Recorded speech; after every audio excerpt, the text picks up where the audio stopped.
Next, let's talk about Cuba for a second. My understanding is you're part of the Biden administration that's talking to the illegitimate, communist Cuban regime. And my concern is that you're going to lift sanctions. You're going to take them off the terror watch list. So, are you? And part of your conversations is this is a horrible regime. I couldn't get the Biden administration to say anything. We talked about this last time about the 1,300 peaceful protesters that are in prison they're trying to kill, including kids. And I asked you last time if you're going to do something, and you still haven't.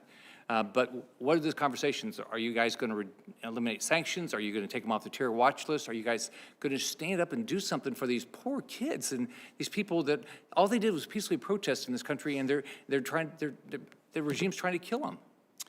So, Senator Scott, I am not involved in discussions with the Cuban regime, and I would respectfully request that you respect my humanity, because I stand before this committee as an individual, a member of a family who fled communist Cuba. My father lost so very much, and he wanted to raise my sister and me in a democracy, and quite frankly, the greatest country in the world. So I do not take steps to relax policies against an authoritarian and oppressive regime.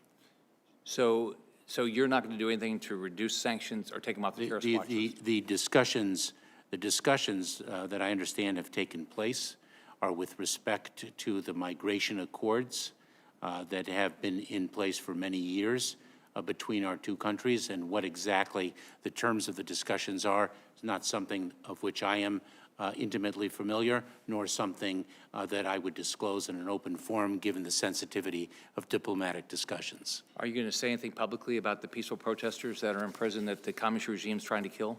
Oh, I have.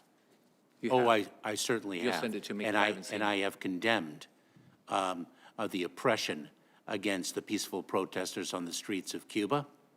I'd like to. And in fact, my father held me as an infant on the streets of Cuba when the authoritarian regime took over. So I would respectfully request you understand my background, you understand why I am here in the United States, and because so much of that background, Senator, is why I have served in the United States government for more than 20 years, 12 of which were as a federal prosecutor, and more than 9 of which have been in the Department of Homeland Security.